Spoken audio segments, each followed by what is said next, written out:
laqad ja'akum rasulun min anfusikum azizun 'alaihi ma 'anittum harisun 'alaikum bil mu'minina raufur rahim. Allah sebut Nabi dengan namanya. Rauf itu nama Nabi, nama Allah. Rahim itu nama Allah. Allah jadikan Nabi itu jadi cerminnya. Maka siapa yang bercermin bersenat kepada Rasulullah, kalbunya bercahaya. Maka ketika orang sholat Allahu Akbar, dia harus bercermin Rasulullah di depannya. Tapi siapa yang bertemu Rasulullah? Yang bertemu Rasulullah roh. Karena roh kita belum hidup, kita butuh seorang mursyid yang menghidupkan, membangunkan. Hei, bangun kamu. Assalamualaikum warahmatullahi wabarakatuh. Alhamdulillah, kita kembali lagi dalam kajian yang penuh hikmah dan ilmu. Kali ini kita akan menyimak dan mereaksi kajian dari Buya Ar-Razi Hasim, seorang ulama yang dikenal dengan kedalaman ilmunya dalam tasyawuf dan makrifatullah. Mari kita buka majelis ini dengan membaca surat Al-Fatihah. Semoga Allah membuka hati dan pemahaman kita. Bismillahirrahmanirrahim. Kita simak kajiannya. Assalamualaikum warahmatullahi wabarakatuh. Yang pertama, ini masalah kolbu ini. Saya berusaha pernah mendengar bahwa Al-Fatihah itu adalah obat dari segala penyakit. Sehingga begitu bangun tidur pengen minum, ditiupkan Al-Fatihah. Tapi ada yang mengatakan dari segi medis meniup makanan itu adalah tidak baik. Jadi bagaimana kontradiksi dari satu? Dan yang kedua, satu dulu Pak. Kejawab nanti ya. Antara ahli medis dan ahli kolbu itu memang beda mazhab. Tapi yang beruntung yang mengerti ilmu kolbu plus mengerti ilmu cara niup. Orang baca Quran niupnya bukan gitu Pak. Ada caranya. Mau diajarin Pak. Bahasa Arabnya yanfus, gitu beda. Itu bukan tiupan, itu mindahin CO2 itu. Yanfus itu tiupan yang tidak ada rasa geraknya. Gitu. Yanfus. Ini beberapa silat saya lihat itu dia punya latihan nafas, tapi itu lebay juga ya. Nggak apa-apa juga sih. Gimana? Ternyata bukan hanya itu yang penting. Bapak kalau saya kirimin WA, saya bilang, Bapak hebat ya, ahli tahajud, mujahid fisabilillah, semangat Pak. Tapi saya bilang, cemen lo, soalim. Itu di WA. Kalau Bapak baca ada efek gak? Ngefek ke badan gak? Waktu pengurus diteror waktu 2 tahun lalu atau 3 tahun lalu karena mencoba menetralisir kajian, itu WA bikin rusuh itu Pak, bikin gundah. Benar gak? Kalimat-kalimat itu punya energi kalau dibaca, apalagi kalau dilafazkan, apalagi kalau dihembuskan. Kenapa? Karena energi-energi yang ada di situ dia bisa tersimpan. Coba lihat flash disk, dia bisa nyimpan data. Handphone bisa nyimpan data. Maka semua benda-benda itu bisa nyimpan energi, data-data itu. Semuanya bisa nyimpan data.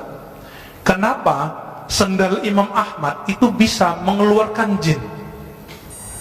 Seorang laki-laki datang, ya Ahmad, ya Aba Abdullah, anakku, putriku sering kesurupan. Kayaknya dipaksa nikah kayaknya. Rata-rata kesurupan, survei kita 70% survei langsung. Itu karena stres, ditekan. Di pesantren, kalau pesantrennya terlalu keras, kurang menikmati anak kita kesurupan Pak. Di asrama, di sekolah, apalagi dipaksa nikah sama, dipaksa kerjaan sama, atau lagi pergi berkemah itu ada tekanan, nanti orang itu seruban, itu stres. Tapi kalau ini bukan, ini gangguan sihir. Udah stres, kemasukan jin.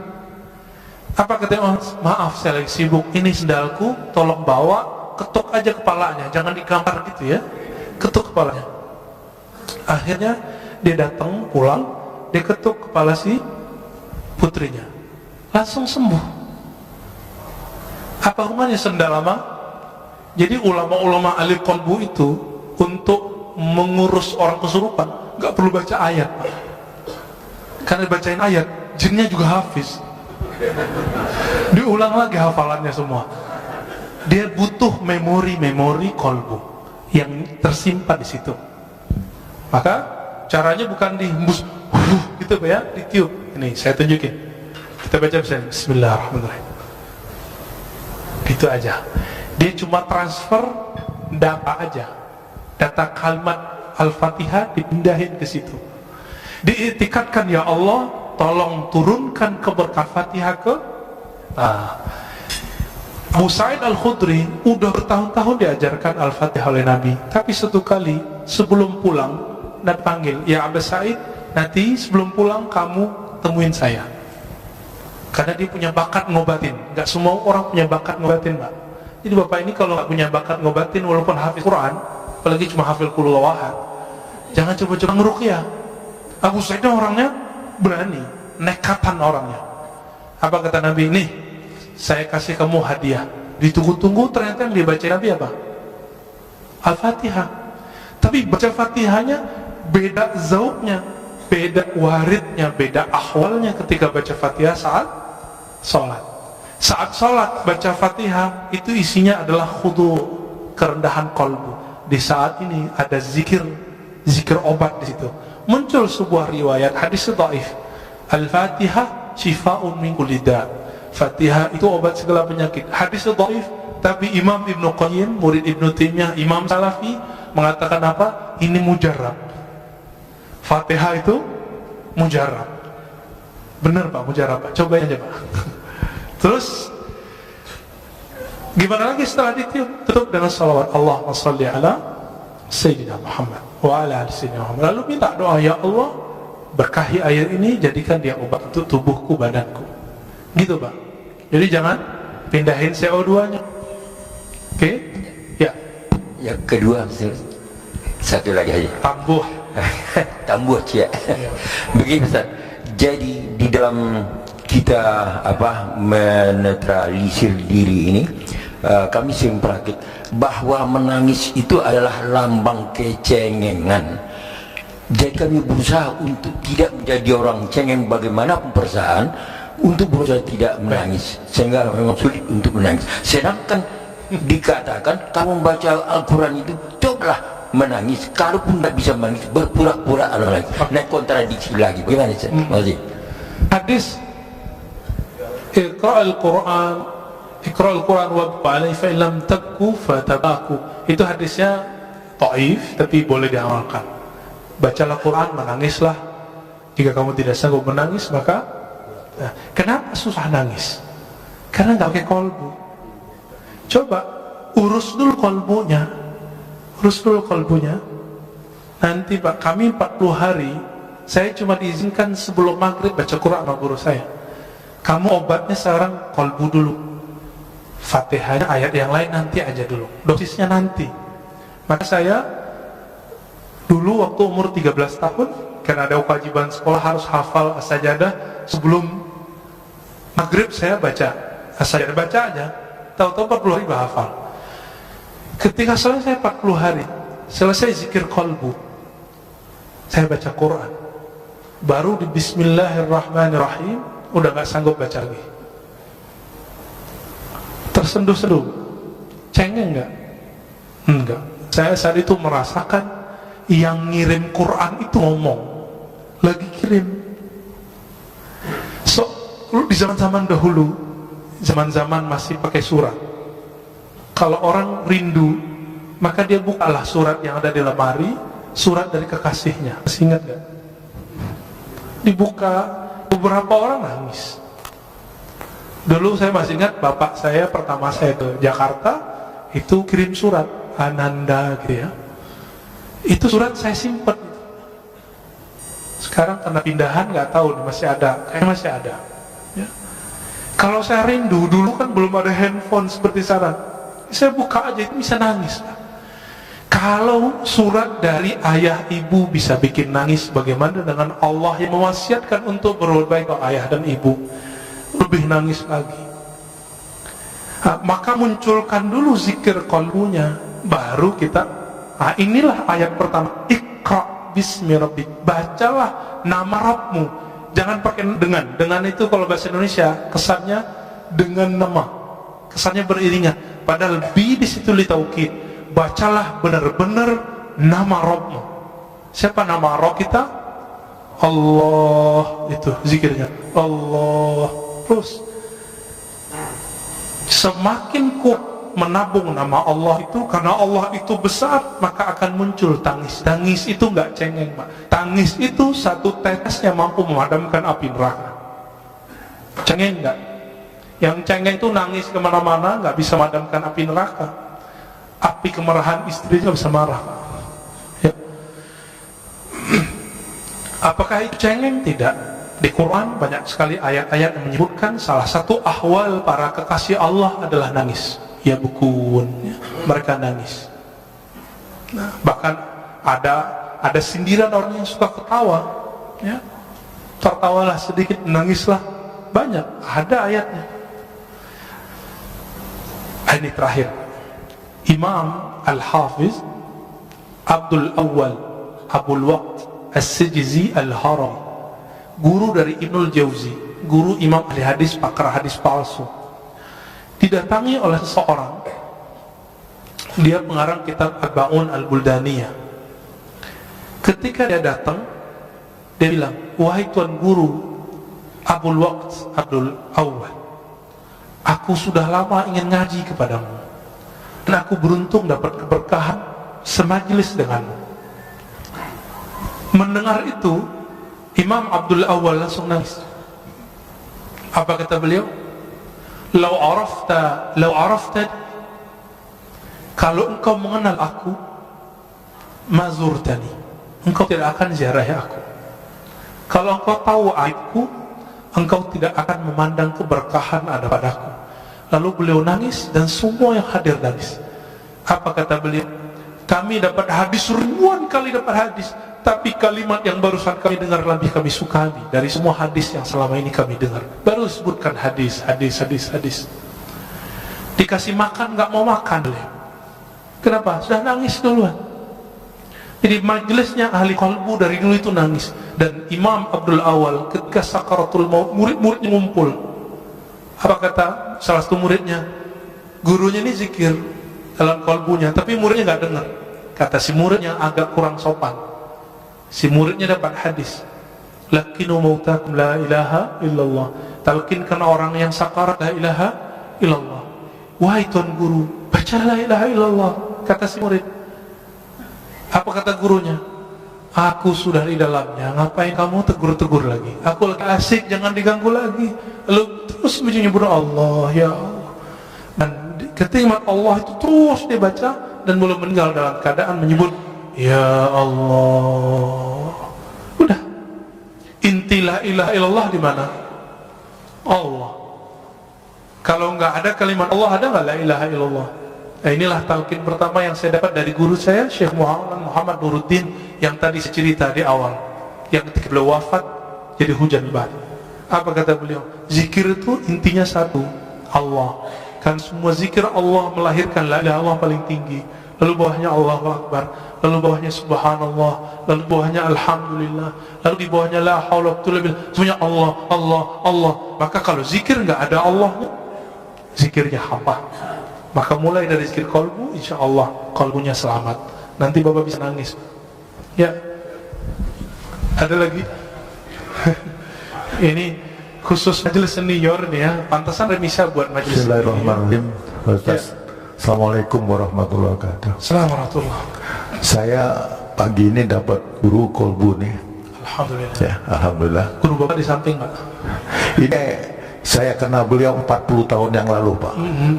Yang ahli kolbu beliau Pak. 40 tahun yang lalu bersama beliau saya. Alhamdulillah. Ustadz Siregar. Ya. Beliau masih bujangan waktu itu, Pak. Ya. Sekarang istrinya masih satu Pak. Satu, alhamdulillah. Ya. Putranya satu. Tadi saya sempat ngobrol sama beliau, luar biasa.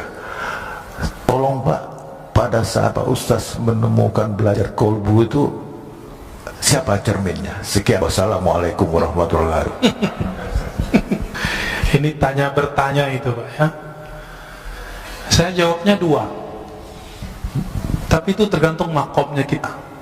Maka yang Bapak rasakan, yang guru Bapak katakan sebelumnya, itu belum tentu yang saya dapatkan. Oke? Kalau secara ilmu hadis, al-mu'min mir'atul li akhihi. Mukmin itu cerminan bagi saudaranya. Itu secara hadis. Tapi secara ilmu kalbu, cerminan hakiki itu adalah nur Muhammadiyah, nur Rasulullah sallallahu alaihi wasallam. Disitulah orang bisa bercermin. Orang bercermin ke Nabi itulah yang disebut bersanad. Kalau dia tidak punya cerminan ini, nggak punya sanad ini, dia tidak bisa memantulkan cahaya Allah tabaraka wa taala. Kenapa Rasulullah cerminannya? Karena Rasulullah yang paling lengkap mewarisi, dapat memantulkan semua asmaul husna. Ada masuk air putih, keluar air putih. Masuk nama Ar-Rahman, maka muncullah kesayangan Rasulullah semua umat. Itulah wa ma arsalnaka illa rahmatan lil alamin.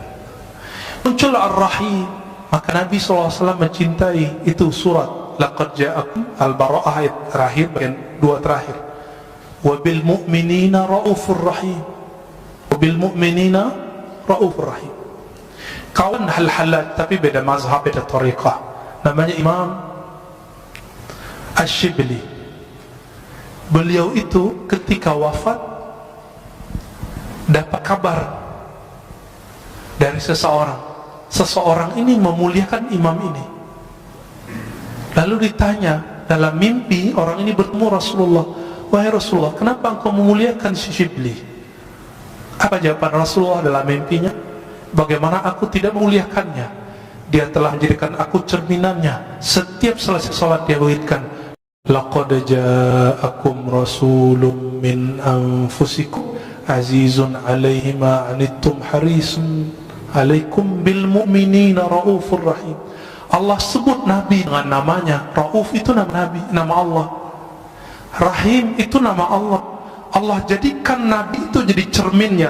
Maka siapa yang bercermin bersenat kepada Rasulullah, kalbunya bercahaya. Maka ketika orang sholat Allahu Akbar, dia harus bercermin Rasulullah di depannya. Tapi siapa yang bertemu Rasulullah? Yang bertemu Rasulullah roh. Karena roh kita belum hidup, kita butuh seorang mursyid yang menghidupkan, membangunkan. Hei, bangun kamu. Masya Allah, luar biasa ya penjelasan Buya Ar-Razi. Jadi kalau kita renungkan, makrifatullah bukan sekedar mengetahui Allah, tapi benar-benar merasakan kehadirannya dalam setiap detik kehidupan kita. Ini poin yang sangat dalam. Dan kalau kita resapi, bisa mengubah cara kita beribadah dan berakhlak. Kita lanjutkan lagi. Maka guru kita juga berguru dengan bersyukur, berterima kasih kepada guru, baru disebut berterima kasih kepada Allah Ta'ala. Maka ketika orang berguru, itu cara bercermin kepada Rasulullah Sallallahu Alaihi Wasallam.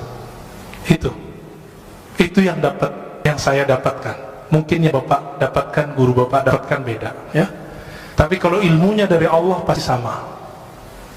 pasti sama, beda-beda ibarah.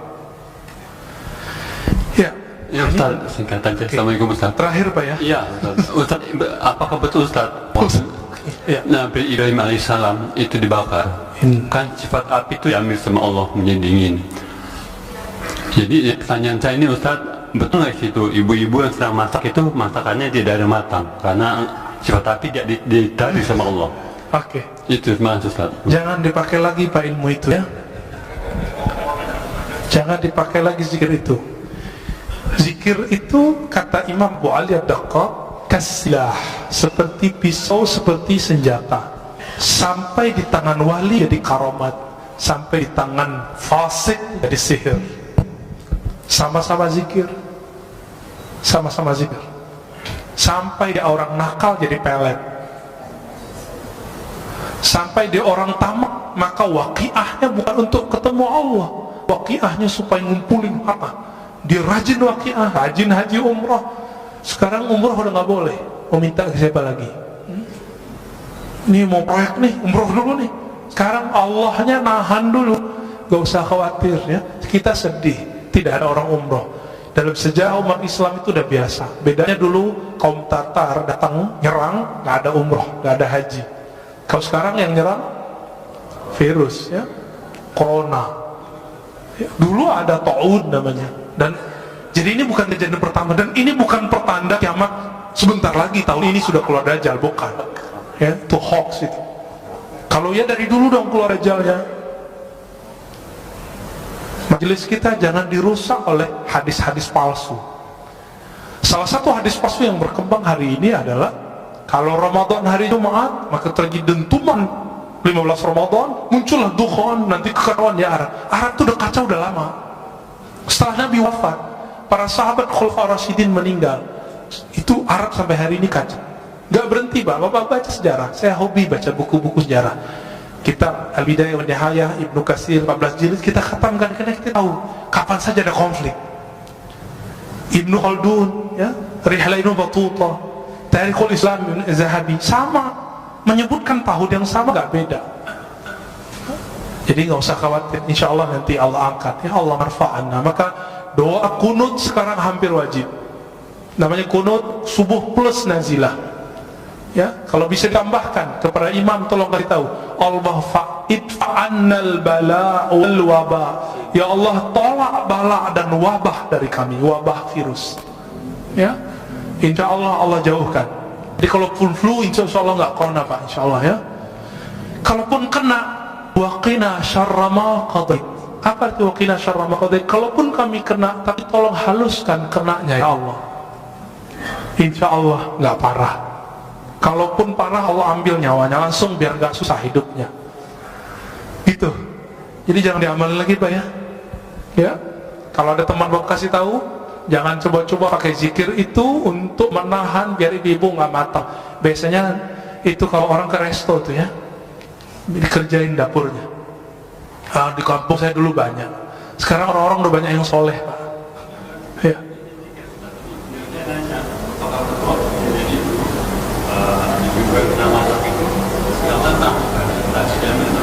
Enggak, itu mah ngakak-ngakalin aja ya.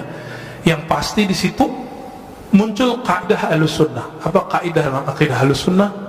Api itu tidak membakar karena zatnya, tabiatnya, karena hukum konstannya, enggak. Tapi api itu membakar karena izin Allah. Apa kalimatnya? Ayatnya gimana Ustaz? Ya nar kuni bardan wa salaman ala Ibrahim.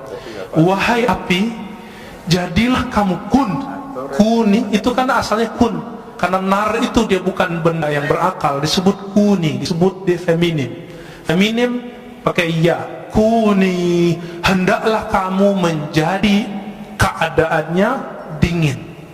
Maka kalau api selama ini panas itu karena Allah emang titahkan kamu bakar. Sampai sekarang di kampung kita masih banyak ilmu debus, nggak pakai sihir, cuma pakai sholat 2 rakaat, zikir sesaat, mereka langsung nggak kebakar. Tapi kita cek di luar itu nggak bisa dia ya. Itu cuma karena dia zikir, dia lagi ngamalin Bismillahirrahmanirrahim, ya dulu ingin bukti. Jadi dia lagi ngamalin ilmu Nabi Ibrahim. Ya Allah, saya pengen bukti kalau benar ayat ini, benar hadis ini. Kalau siapa yang bersama Allah tidak ada yang menyakitinya, buktikan aku ambil api, jangan bakar diriku. Betul. Dan saya punya guru itu. Coba alhamdulillah ibu saya dulu larang. Almarhumah ibu saya mengatakan, kamu mau jadi apa? Gak usah belajar itu. Lalu ketemu guru kami yang lain, Maulana Kasril nanya, mau jadi emosional atau jadi penyabar? Saya jawab, ya penyabar lah. Kalau mau jadi penyabar, hindari ilmu-ilmu kebatinan, meskipun boleh secara hukum syariat. Maka saya nggak belajar ilmu-ilmu aneh Pak. Ini belajarnya ilmu silat lidah aja. Ya, jadi tidak benar semua api saat itu cuma satu api, tidak semua api. Ya, siapa juga yang masak saat itu? Ya, yaitu khayalan orang lagi mentafsir. Terakhir Pak Mirwan. Assalamualaikum warahmatullahi wabarakatuh. Assalamualaikum. Tadi Ustaz katakan Sayyidina Umar ya minta kepada Bilal supaya azan mengingatkan kita kepada Rasulullah. Sallallahu alaihi wasallam. Kebetulan tadi juga imam kita Hasanuddin Sinaga, dia di imam Sinaga apa Sirega? Sinaga. Sinaga, sorry. Kita rindu suara beliau ini. Karena tahun 97 dulu beliau ini imam di sini. Alhamdulillah. Makanya kita rindu. Ini siapa yang bawa ini? Bang Adik tadi ya. Kalau bisa sering-sering bawa Bang Adik. Alhamdulillah. Yang kedua mengenai tunggu dulu. Alhamdulillah lupa. Iya. Tadi apa ya? Mengenai suluk tasawuf di kampung saya itu banyak, Ustaz. Oh iya. Ya. Cuma kami dulu sebagai pemuda menganggap ini ilmu apa ini pelajarin ini. Nah, iya. Setelah di Jakarta ternyata Pak Ustadz memberikan yang sebenarnya, ya bagaimana ilmu itu dilakukan, sehingga Pak Ustadz yang masih muda, masih seumuran saya, tapi emosinya tidak tinggi, sementara saya masih meletup-letup ini. Gimana kira-kira Ustaz? Demikian. Assalamualaikum warahmatullahi wabarakatuh. Assalamualaikum warahmatullahi wabarakatuh. Betul, orang berguru, berlatih, bersanad, istiqomah, dia melewati umur fisiknya. Maka guru-guru kami di mudanya mereka sudah jadi syekh. Syekh itu artinya orang tua. Dan saya dikasih gelar syekh oleh guru saya umur 27. Umur saya sekarang 34. Jadi masih jauh dibandingkan imam kita. Tapi umur 12 tahun saya sudah belajar zikir, alhamdulillah. Umur 13 kita riyadhah. Dan riyadhah itu latihan itu, riyadhah artinya latihan yang berulang-ulang. Kami kerjakan sampai hari ini. Sampai hari ini kami nggak perlu banyak-banyak ilmu, dikit tapi kami amalkan. Zikir itu dari pangkal sampai ujung, zikir intinya cuma Allah. Maka kami zikir Allah setiap hari. Itu aja setiap hari. Guru saya mengatakan, hei, kamu mau bahas apa saja, semua wali zikirnya ini. Betul, kita udah ketemu banyak wali-wali Allah, dan semua zikirnya ini, nggak lepas dari nama ini. Dan ternyata inilah warisannya Nabi Muhammad SAW, yang orang banyak lupa. Orang kalau nuzul Quran cerita apa, nggak cerita zikir. Ya, orang cerita zikir bahasnya sunnah bid'ah lagi, nggak zikir. Ya, yang di kampung bapak itu, bapak yang Aceh kan, ya, itu ada Syekh Muda Wali. Syekh Muda itu gelar khas orang Sumatera Barat. Jadi orangnya masih muda, dia disebut Syekh tapi muda, mereka disebut Syekh Muda, Syekh Muda Wali. Tapi tinggal di Aceh, orang Jamek, tamu orang Aceh. Tapi mereka entah lebih tua dari orang Aceh, karena orang Aceh kan campuran. Ada India, Pakistan, bahkan macam-macam di situ, Arab apalagi. Jadi kalau orang Aceh rasis nggak boleh. Kenapa? Semua kita pendatang di tanah ini. Siapa yang tahu kita ini asli Jawa, Sunda, Padang, Kalimantan? Siapa yang tahu? Dicek genetiknya, ternyata wong Cino. Ya, ini matanya mata sipit-sipit semua. Tapi benci Cina kan aneh. Benci Arab, ternyata hidungnya ada sedikit Arabnya. Loh. Jadi kita nggak boleh rasis. Nah, baca Al-Hujurat berkali-kali. Lita'arafu. Nggak boleh di situ rasis. Bapak saudara Allah, Syekh Muda Wali itu udah belajar ke Syekh Hashim Buayan. Seingat saya ya, beberapa syekh-syekh yang lain kemudian langsung ngambil ke Jabal Abi Qubais di Mekah. Jadi dulu orang kalau mau suluk itu itikafnya 40 hari. Di sekarang yang jadi istananya raja, keluarga-keluarga pangeran itu. Depan Masjidil Haram itu ada Jabal Abi Qubais. Dulu di situ mereka latihan zikir. Semua tarekat di situ. Terakhir yang masih mengijazahkan tarekat di sana itu Syekh Muhammad Yasin Al-Fadani. Beliau menyimpan 66 tarekat, bukan 40, 66 tarekat, dan masing-masing tarekat beda suluk, Nah, kembali ke yang tadi, ini kesimpulan kajian tadi. Kenapa thariqah itu banyak? Karena rahasia datang ke kolbu itu beda-beda. Warisan yang dia dapat dari Nabi pun beda-beda. Tapi zikir yang paling tua yang kami tahu cuma dua. Subhanallah, Allah, la ilaha illallah. Itulah kata Nabi Musa. Nabi Musa mengatakan, ya, ini sebagai ikhtitam kita, ya Rabb, ajarkan aku satu zikir yang spesial. Apa kata Allah? Qul la ilaha illallah. Lalu kata Nabi Musa, ya Allah, ini kan zikir semua orang zikir ini. Apa kata kata Allah Ta'ala? Hei Adam, hei Musa, inilah la ilaha illallah, zikir yang dipakai oleh hamba-hambaku yang spesial, yang dari dulu Nabi Adam sampai ujung nanti akhir kenabian, akhir kewalian, semuanya zikirnya la ilaha illallah. Maka dikatakan dalam hadis tentang Mahdi, setelah selesai Mahdi meninggal, Nabi Isa wafat, zaman berubah, orang hanya tahu satu kalimat, mereka nggak tahu lagi sholat, haji, umrah udah nggak tahu. Subhanallah, begitu banyak ilmu yang bisa kita ambil dari kajian ini. Semoga kita bisa mengamalkan dan semakin dekat dengan Allah. Terima kasih sudah menyimak bersama. Jangan lupa terus belajar dan mendekat kepada Allah. Sampai jumpa di kajian berikutnya. Wassalamualaikum warahmatullahi wabarakatuh. Laqad ja'akum rasulun min anfusikum azizun 'alaihi ma 'anittum harisun 'alaikum bil mu'minina raufur rahim. Allah sebut Nabi dengan namanya. Rauf itu nama Nabi, nama Allah. Rahim itu nama Allah.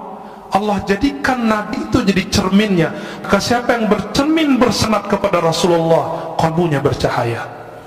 Maka ketika orang sholat Allahu Akbar, dia harus bercermin Rasulullah di depannya. Tapi siapa yang bertemu Rasulullah? Yang bertemu Rasulullah roh. Karena roh kita belum hidup, kita butuh seorang mursyid yang menghidupkan, membangunkan. Hei, bangun kamu. Assalamualaikum warahmatullahi wabarakatuh. Alhamdulillah, kita kembali lagi dalam kajian yang penuh hikmah dan ilmu.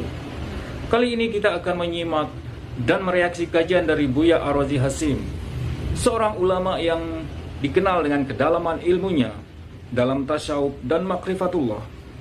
Mari kita buka majelis ini dengan membaca surat Al-Fatihah. Semoga Allah membuka hati dan pemahaman kita. Bismillahirrahmanirrahim. Kita simak kajian. Assalamualaikum warahmatullahi wabarakatuh. Yang pertama, ini masalah kolbu ini. Saya berusaha pernah mendengar bahwa Al-Fatihah itu adalah obat dari segala penyakit. Sehingga begitu bangun tidur, pengen minum, ditiupkan Al-Fatihah. Tapi ada yang mengatakan dari segi medis, meniup makanan itu adalah tidak baik. Jadi bagaimana kontradiksi dari satu? Dan yang kedua, satu dulu Pak, nggak kejawab nanti ya. Antara ahli medis dan ahli kolbu itu memang beda mazhab. Tapi yang beruntung yang mengerti ilmu kolbu plus mengerti ilmu cara niup. Orang baca Quran niupnya bukan gitu Pak. Ada caranya. Mau diajarin Pak. Bahasa Arabnya yanfuth, gitu beda. Itu bukan tiupan, itu mindahin CO2 itu. Yanfuth itu tiupan yang tidak ada rasa geraknya. Gitu. Yanfuth. Ini beberapa silat saya lihat itu dia punya latihan nafas, tapi itu lebay juga ya. Ini nggak apa-apa juga sih. Gimana? Ternyata bukan hanya itu yang penting. Bapak kalau saya kirimin WA, saya bilang, Bapak hebat ya, ahli tahajud, mujahid fisabilillah, semangat Pak. Tapi saya bilang, cemen lo, soalim. Itu di WA. Kalau Bapak baca ada efek gak? Ngefek ke badan gak? Waktu pengurus diteror waktu 2 tahun lalu atau 3 tahun lalu, karena mencoba menetralisir kajian, Itu WA bikin rusuh itu Pak, bikin gundah. Benar nggak? Kalimat-kalimat itu punya energi kalau dibaca, apalagi kalau dilafazkan, apalagi kalau dihembuskan. Kenapa? Karena energi-energi yang ada di situ dia bisa tersimpan. Coba lihat flash disk, dia bisa nyimpan data.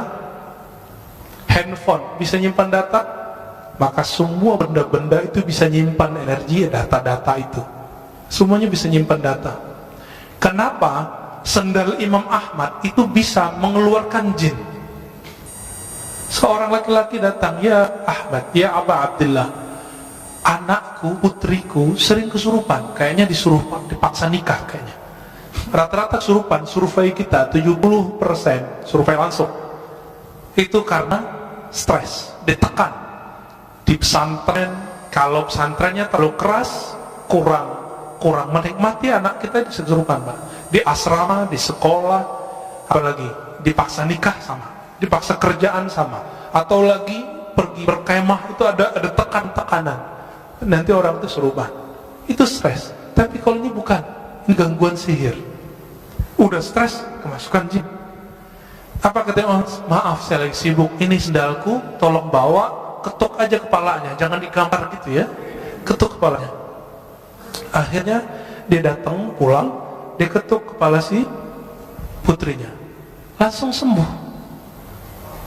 Apa hubungannya sendal lama? Jadi ulama-ulama ahli qalbu itu untuk mengurus orang kesurupan nggak perlu baca ayat Pak. Karena bacain ayat, jinnya juga hafiz, diulang lagi hafalannya semua. Dia butuh memori kolbu yang tersimpan di situ. Maka caranya bukan dihembus gitu ya, ditiup. Ini saya tunjukin. Kita baca Bismillahirrahmanirrahim. Gitu aja. Dia cuma transfer data aja. Data kalimat Al-Fatihah dipindahin ke situ. Diiktikadkan, ya Allah, tolong turunkan keberkah Fatihah ke Abu Sa'id Al-Khudri udah bertahun-tahun diajarkan Al-Fatihah oleh Nabi. Tapi satu kali sebelum pulang Nabi panggil, "Ya Abu Sa'id, nanti sebelum pulang kamu temuin saya." Karena dia punya bakat ngobatin. Gak semua orang punya bakat ngobatin Pak. Jadi bapak ini kalau gak punya bakat ngobatin, walaupun hafiz Quran, apalagi cuma hafil qul huwallahu, jangan coba-coba ngeruqyah. Abu Sa'id orangnya berani, nekatan orangnya.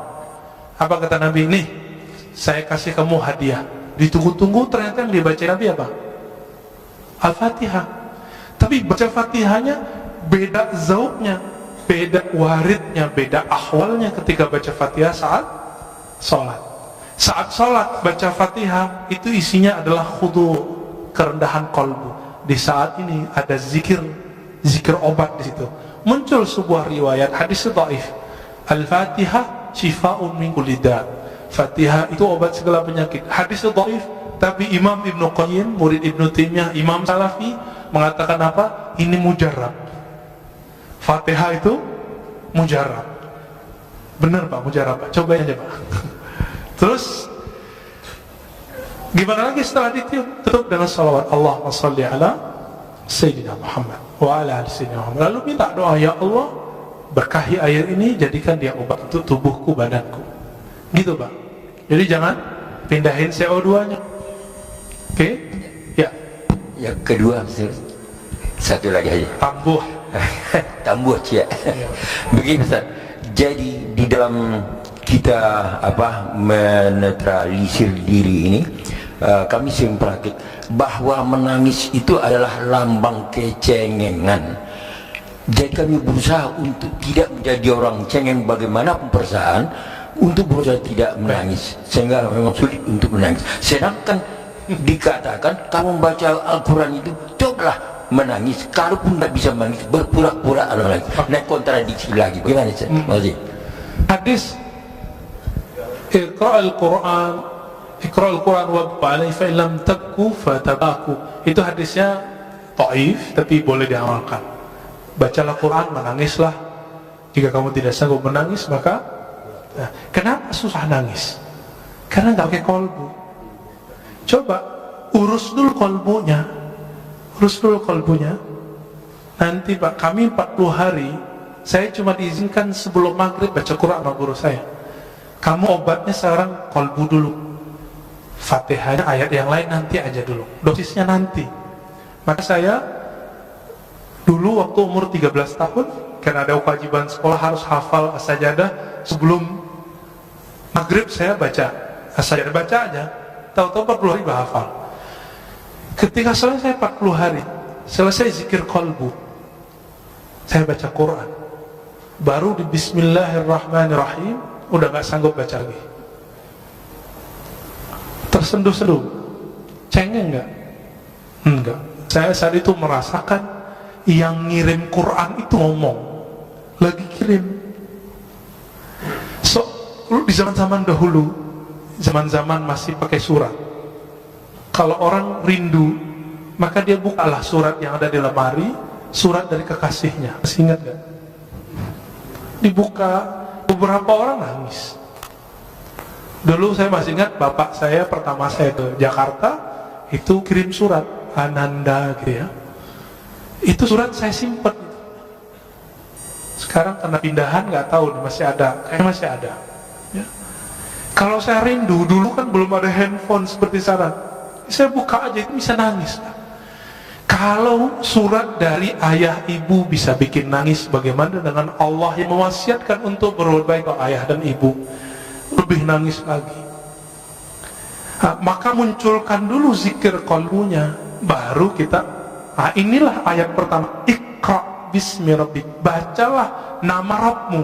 Jangan pakai dengan itu kalau bahasa Indonesia kesannya dengan nama, kesannya beriringan, padahal bi di situ li taukid.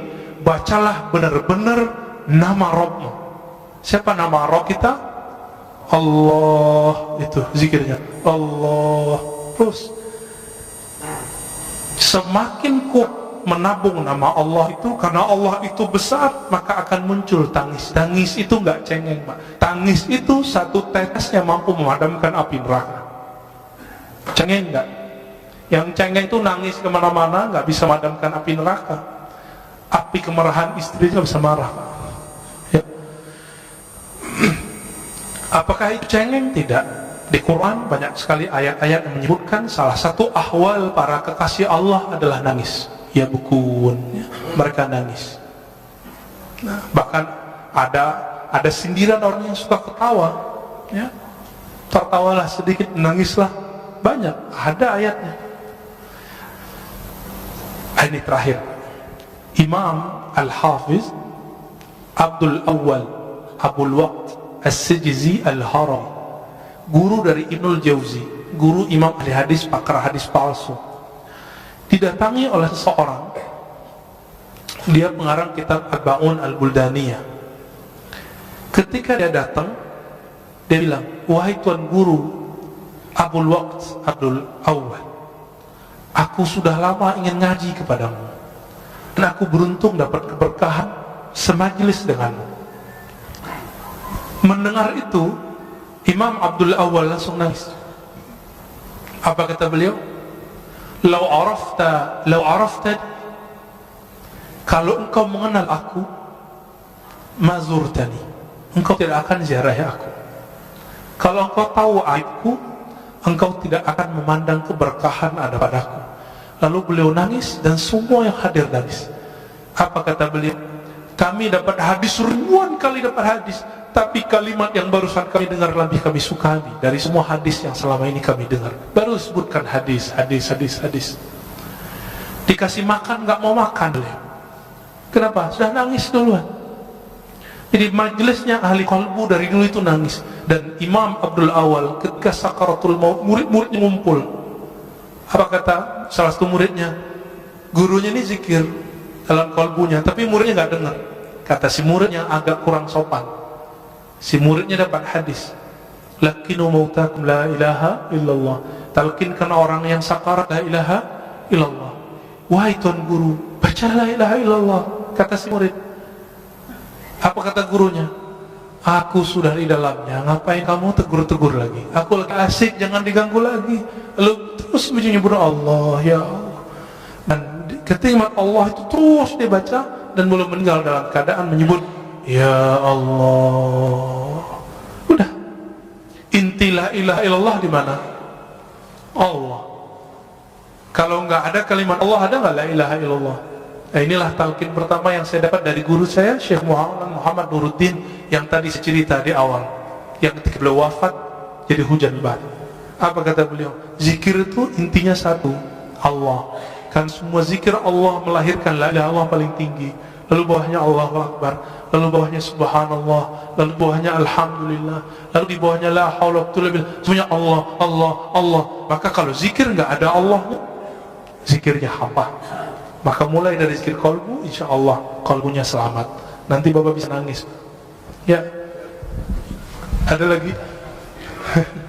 Ini khusus majelis senior nih ya. Pantasan remisa buat majelis. Bismillahirrahmanirrahim.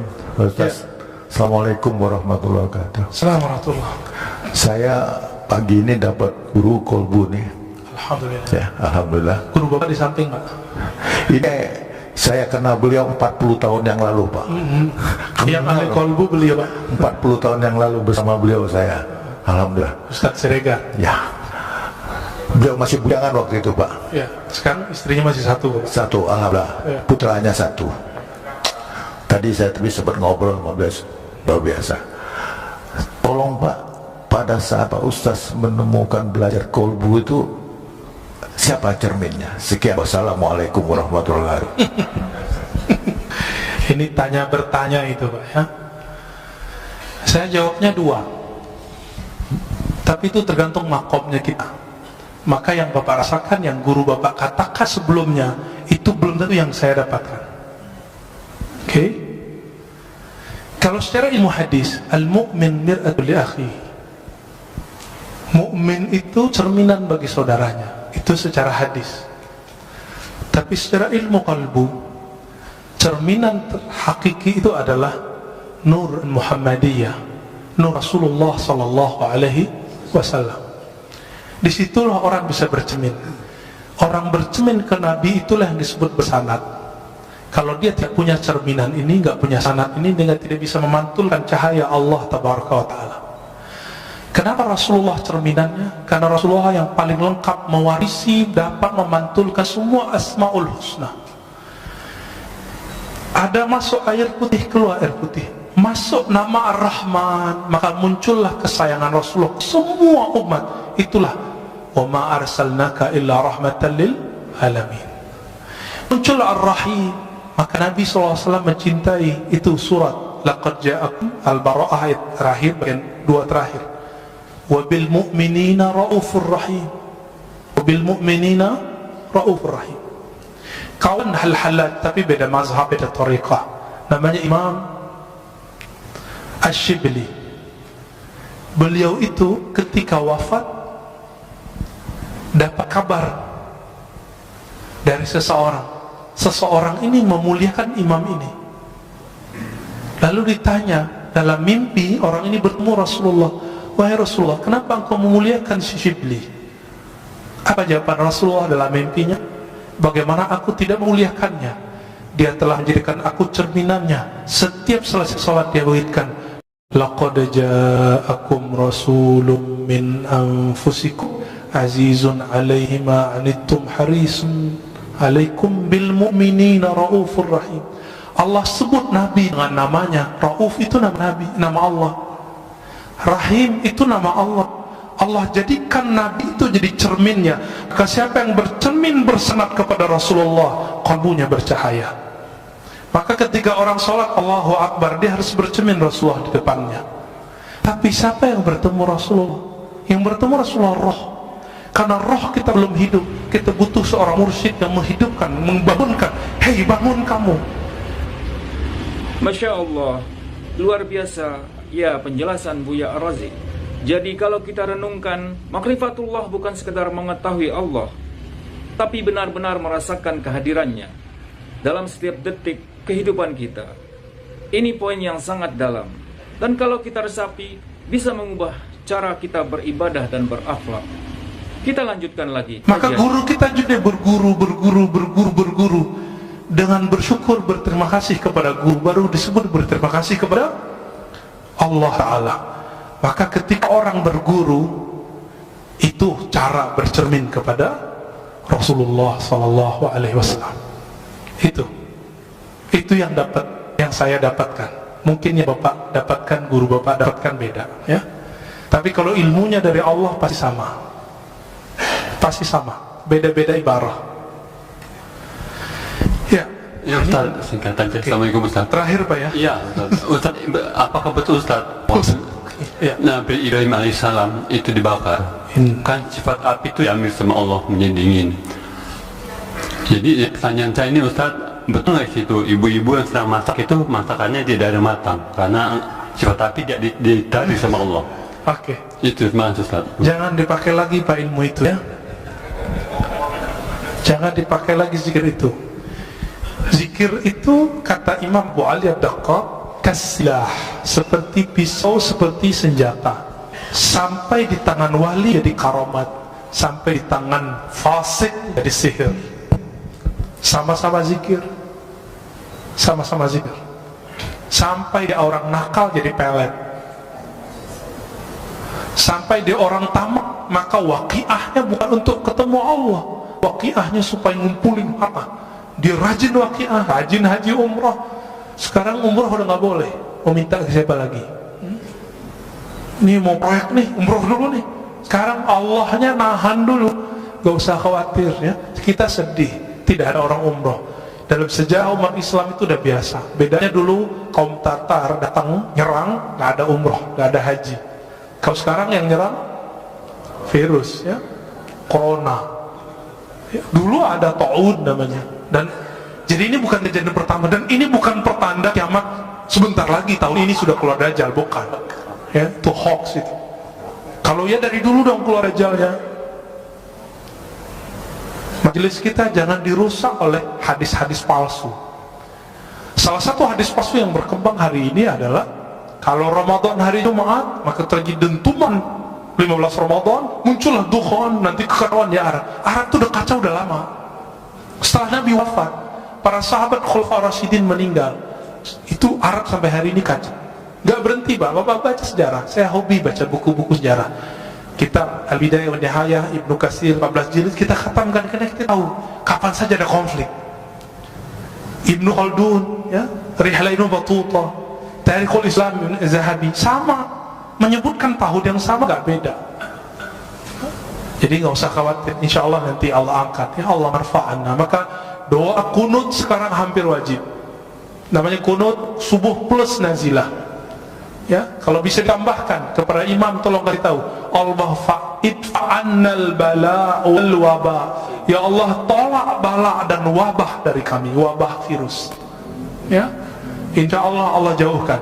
Jadi kalau flu insya Allah nggak corona Pak, insya Allah ya. Kalaupun kena, waqina syarra ma qadait. Apa itu waqina syarra ma qadait? Kalaupun kami kena, tapi tolong haluskan kenanya ya Allah, insya Allah nggak parah. Kalaupun parah Allah ambil nyawanya langsung biar nggak susah hidupnya. Gitu.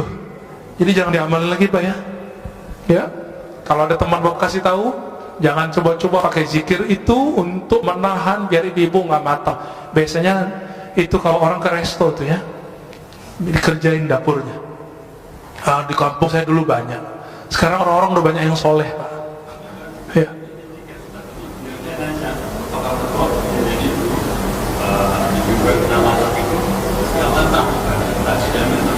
Enggak, itu mah ngakalin aja ya. Yang pasti di situ muncul kaidah Ahlussunnah. Apa kaidah dalam akidah Ahlussunnah? Api itu tidak membakar karena zatnya, tabiatnya, karena hukum konstannya, enggak. Tapi api itu membakar karena izin Allah. Apa kalimatnya? Ayatnya gimana Ustaz? Ya nar kuni bardan wa salaman ala Ibrahim. Wahai api, jadilah kamu kuni itu kan asalnya kun, karena nar itu dia bukan benda yang berakal, disebut kuni, disebut dia feminim pakai ya, kuni, hendaklah kamu menjadi keadaannya dingin. Maka kalau api selama ini panas itu karena Allah emang titahkan kamu bakar. Sampai sekarang di kampung kita masih banyak ilmu debus, nggak pakai sihir, cuma pakai sholat 2 rakaat, zikir sesaat, mereka langsung nggak kebakar. Tapi kita cek di luar itu nggak bisa dia ya. Itu cuma karena dia zikir, dia lagi ngamalin Bismillahirrahmanirrahim, ya dulu ingin bukti. Jadi dia lagi ngamalin ilmu Nabi Ibrahim. Ya Allah, saya pengen bukti kalau benar ayat ini, benar hadis ini, kalau siapa yang bersama Allah tidak ada yang menyakitinya, buktikan, aku ambil api, jangan bakar diriku. Betul. Dan saya punya guru itu. Coba, alhamdulillah ibu saya dulu larang. Almarhumah ibu saya mengatakan, kamu mau jadi apa? Gak usah belajar itu. Lalu ketemu guru kami yang lain, Maulana Kasril nanya, mau jadi emosional atau jadi penyabar?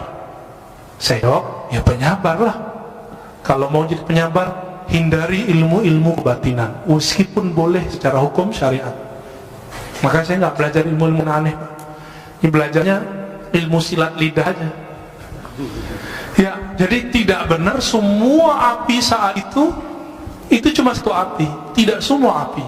Ya, siapa juga yang masak saat itu? Ya, yaitu khayalan orang lagi mentafsir. Terakhir Pak Mirwan. Assalamualaikum warahmatullahi wabarakatuh. Assalamualaikum.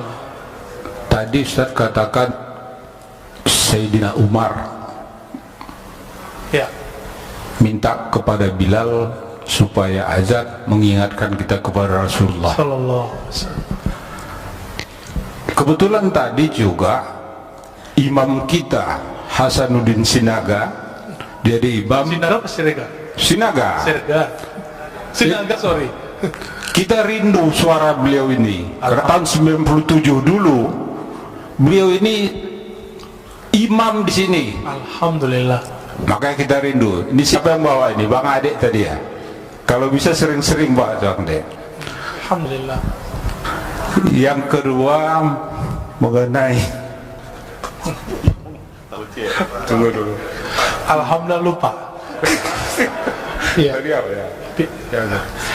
Mengenai suluk tasawuf di kampung saya itu banyak Ustaz. Oh iya. Ya.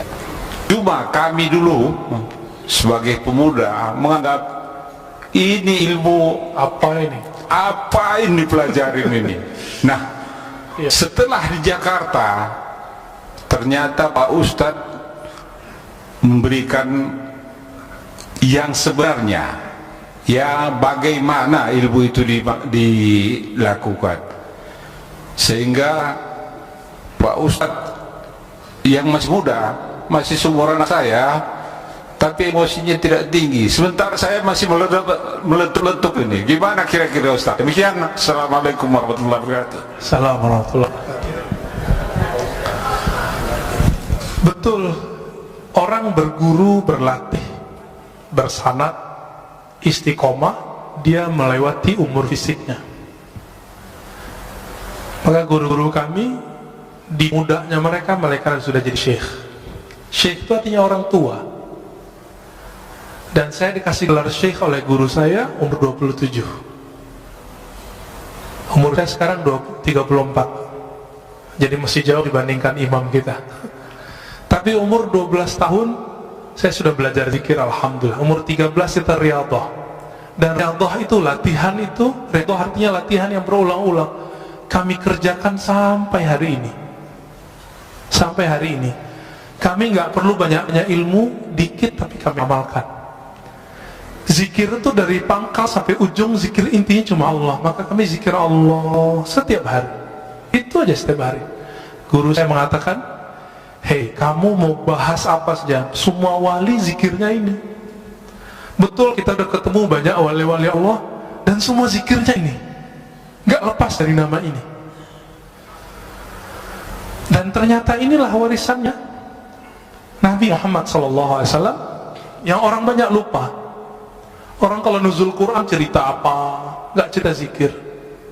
Ya, orang cerita zikir bahasnya sunnah bid'ah lagi, nggak jadi zikir. Ya, yang di kampung bapak itu, bapak yang Aceh kan, ya, itu ada Syekh Muda Wali. Syekh Muda itu gelar khas orang Sumatera Barat. Jadi orangnya masih muda, dia disebut syekh tapi muda, mereka disebut syekh muda wali. Tapi tinggal di Aceh, orang Jamek, tamu orang Aceh. Tapi mereka entah lebih tua dari orang Aceh, karena orang Aceh kan campuran, ada yang India